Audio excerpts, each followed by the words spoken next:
ही सगळी तयारी चालू आहे की माझ्या नेक्स्ट येणाऱ्या राईडची, आणि ही लॉंग राईड होणार आहे.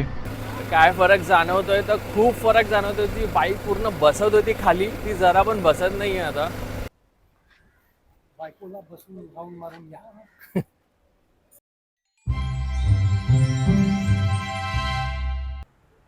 Hello friends, welcome back to the channel. मी तुषार पिळणकर तुमच्या सगळ्यांचं स्वागत करतो माझ्या नवीन व्हिडिओमध्ये. बऱ्याच दिवसांनी हा व्हिडिओ येतोय, मान्य आहे राईड कमी होतोय. तर आज हा राईडचा व्हिडिओ नसणार आहे. तर आज मी चाललोय बाईकच्या एका कामासाठी. मला माहीत नाही ते काम सक्सेसफुल होईल का नाही होणार, कारण हा जो आपला मोनोशॉक आहे GSचा, तो मला चेंज करायचा आहे आणि मला एक चांगला मोनोशॉक सापडला आहे. जर तुम्हाला माहिती असेल, आता नवीन 390 ॲडव्हेंचर आली आहे, त्यामध्ये जो मोनोशॉक येतो तो ॲडजस्टेबल येतो. WP एपेक्स कंपनीचा येतो. आपला हा मोनोशॉक जो आहे GSचा, तो ॲडजस्टेबल नाही आहे.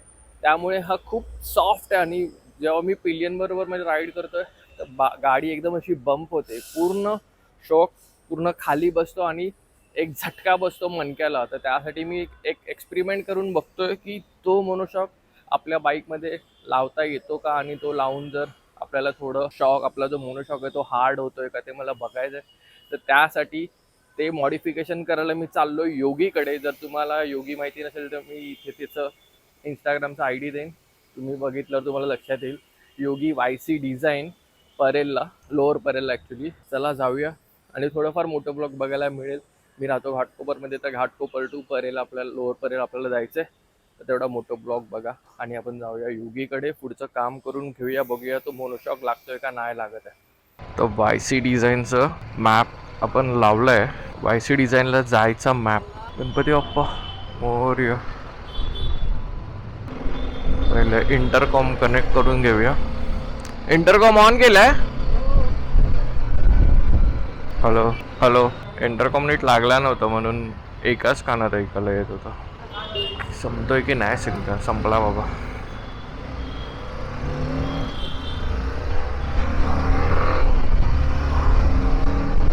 तर इथून दाखवता अजून 38 मिनिट्स, 12 वाजून 40 मिनटं, म्हणजे जवळजवळ 1:15 होणार पोचायला. मॅप लावायची गरज तर नाही आहे, मला रस्ता माहिती आहे, पण तरी पण मॅप बघून जायला मजा येते. ही सगळी तयारी चालू आहे की माझ्या नेक्स्ट येणाऱ्या राईडची, आणि ही लॉंग राईड होणार आहे. आणि मी चाललो आहे स्पितीला. कसं जाणार आहे ते मी सांगेन तुम्हाला. म्हणजे इथून राईड करणार आहे का बाईक ट्रान्सपोर्ट करणार आहे ते अजून काही ठरलं नाही आहे. आणि माझी बायको निकिता, आम्ही दोघं राईड करतो आहे. तसे खूप सारे प्लॅन्स बनले आहेत, त्यापैकी एक प्लॅन एक्झिक्यूट होईल. तर मी बोलत होतो की स्पिती व्हॅलीबद्दल. मी चाललो आहे स्पिती व्हॅलीला. तर आता आम्ही दोघे चाललो आहे विथ पिलियन. तर ऑलरेडी बाईक आपली GS, त्यात विथ पिलियन, तर थोडी हेवी तर होणार आहे मला. आणि स्पिती व्हॅली जर तुम्हाला माहिती असेल, तुम्ही ऐकलं असेल की मोस्ट ऑफ रोड आहे पुरा. आणि ऑफ रोड मी लडाख राईडच्या वेळेला एक्सपिरियन्स केला आहे.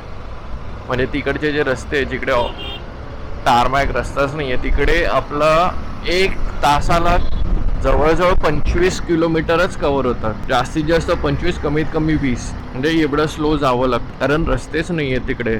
रस्ते नाही आहेत म्हणजे डांबरी रस्ते नाही आहेत, सगळे दगड. आणि आपण जेव्हा तिथून, जर स्पेशली काझा टू मनालीचा जो रस्ता आहे तो आला, जसा आपण बाटल क्रॉस करतो त्यानंतर पूर्ण रस्ता तर तो रिव्हर बेडच आहे, म्हणजे नदीतूनच जायचं आहे आपल्याला. आता मला माहीत नाही कसं पॉसिबल होणार आहे. तर बऱ्याच गोष्टी डोक्यात चालल्या आहेत की लगेच कसं मॅनेज करायचं. आणि ही पण तेवढीच गोष्ट आहे की अजून आमचं 100% नाही आहे जाणं. ते आता 2 दिवसात ठरेल आम्ही जातोय की नाही जाते, त्यानंतर पुढच्या गोष्टी. पण हे सस्पेन्शनचं काम तर मला करायचंच आहे. आता मुलं मुंबईत पण फिरताना छोटा एखादा पॉटहोल आला तरी बाईक एकदम आदळते. तर बघू, आपण तो सस्पेन्शन टाकून, त्याच्याकडे एक सस्पेन्शन आहे तो आपण ट्राय करणार आधी लावून, त्यानंतर आपण विकत घेणार आहे. बघूया गोष्टी कशा मॅनेज होतात. आणि आपण पोचलो आहे फायनली योगीकडे. ही कुठली गाडी आहे? Honda FMX 650.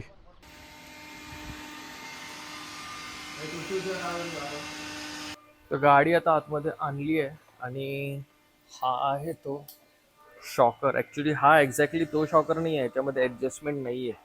हे बघू शकता, हा वेगळा शॉकर आहे. हा जुना 390चा शॉकर आहे, पण जो नवीन येतो ॲडजस्टेबल त्याचे जे माउंटिंग आहे ते सेम आहेत. तर बघूया आता हा लागला ना, तर हा आपण ट्रायलसाठी लावून बघतोय आपल्या बाईकवर.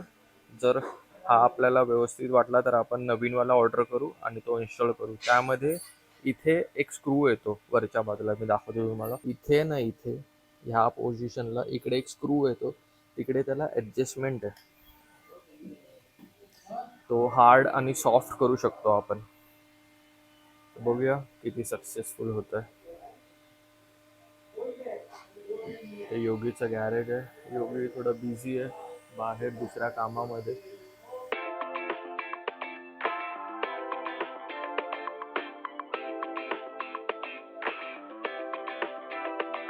वरती खालती एक एक बोल्ट आहे, आता तो फक्त ओपन करतायत. याआधी मी पण कधी बघितले नाही की कसा मोनोशॉक चेंज होतो ते. बघूया. आणि हे लोक पण पहिल्यांदाच हे एक्सपेरिमेंट करतायत की 390चा शॉकर आपल्या GSला लागेल की नाही. आता काढल्याशिवाय कळणार नाही. माउंटिंग तर सेम दिसतंय ह्याचं, पण हे बघा.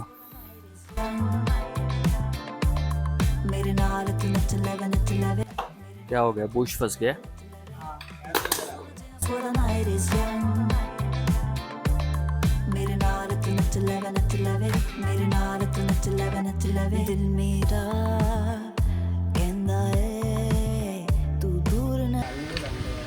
साइड में रंग ना देख, आ रहा है क्या बराबर. ਅੱਖਾਂ ਦੇ ਨਾਲ ਮਿਲਾ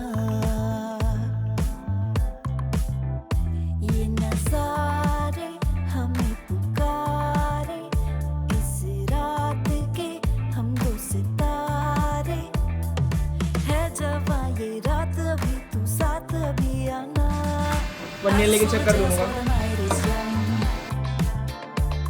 मेरे नाल तू नच लवे मेरे नाल तू नच लवे I just wanna dance while the night is young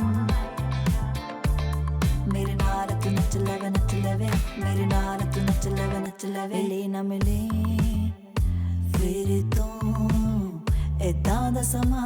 तर शॉकरची साईज तर सेम आहे, फक्त त्याचे जे बुश आहेत वरचा खालचा, तो बुशमध्ये थोडासा फरक येतोय, त्यामुळे ते घुसत नाही आतमध्ये. तर बघूया, ग्राइंडरने थोडं बुश कमी करतायत. कल हो ना हो हम जी ले चाहे जो भी हो है जवां ये रात अभी तू साथ अभी आना I just wanna dance while the night is young मेरे नाल तू नच लवे मेरे नाल तू नच लवे I just wanna dance while the night is young मेरे नाल तू नच लवे मेरे मला नाल वाटतं इंडियामधली पहिली बाईक असेल. इंडियामधली काय, कुठली पण पहिलीच बाईक असेल ज्यामध्ये KTM 390चा शॉकर लागलाय. थोडी मेहनत झाली, वरचे आणि खालचे दोन्ही बूट थोडे ग्राइंडरने घासावे लागले, पण शॉकर लागलाय प्रॉपरली. हा आता मी वापरणार आहे शॉकर थोडे दिवस. बघू राईड करून कसं वाटतंय, काय फील येतंय, गाडी आदळते नाही आदळते, बंप होतोय पूर्ण, त्यानंतर कळेल. तर आपण तो जो ॲडजस्टेबल आहे तो ऑर्डर करू आणि तो इन्स्टॉल करू.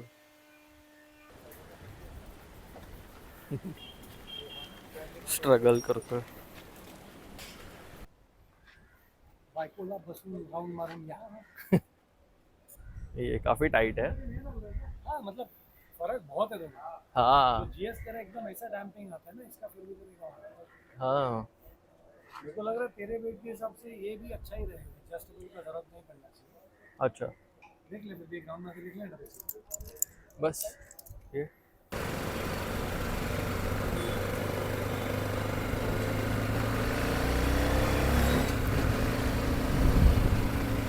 काय फरक जाणवतोय, तर खूप फरक जाणवतोय. ती बाईक पूर्ण बसत होती खाली, ती जरा पण बसत नाही आहे आता.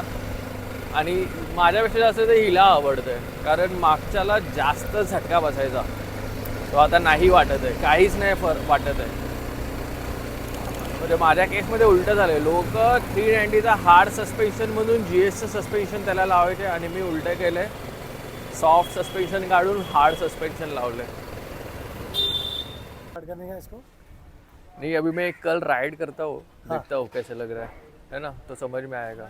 अब मैं देता हूँ वापस बाइक, तो थोड़ा ब्रेक सर्विस करना है दोनों, नो प्रॉब्लम। वो करके दे दो, वापर के देखता हूँ क्या अच्छा लग रहा है। वैसे तो अभी मैं बाहर पूरा घूम के आया, अच्छा लग रहा है। नहीं जीएस से तो बहुत बेटर चलेगा। हाँ बहुत GS अच्छा का जो सॉफ्ट सस्पेंशन है ना, वो बहुत सॉफ्ट हो ज़्यादा गया मेरे। बैठ जाता है, हाँ उससे तो बहुत अच्छी चलेगी। पापा फिर भी बता मेरे को क्या सीखना है, ठीक है। ठीक है ना? और बस कुछ नहीं। तर निघालो योगीकडून. तुम्ही बघितलंच असेल सस्पेन्शनचं काम झालेलं आहे मस्त. जी एक गोष्ट मला अशी मागे खेचत होती ह्या बाईकवर टुरिंग करण्यापासून दोघांना पण, त्या गोष्टीचं सोल्युशन मिळालेलं आहे. आता बघू, मी बोलतो तर आहे की ॲडजस्टेबल सस्पेन्शन लावायचं, पण जर मला काही प्रॉब्लेम देत नसेल, आता उद्या मी एक राईड करतो आहे, आज सॅटर्डे उद्या संडे, तर संडे राईड मी एक करीन, आम्ही दोघं पण करू आणि बघतो काय फरक जाणवतो आहे, कुठे बम्प येतो आहे का,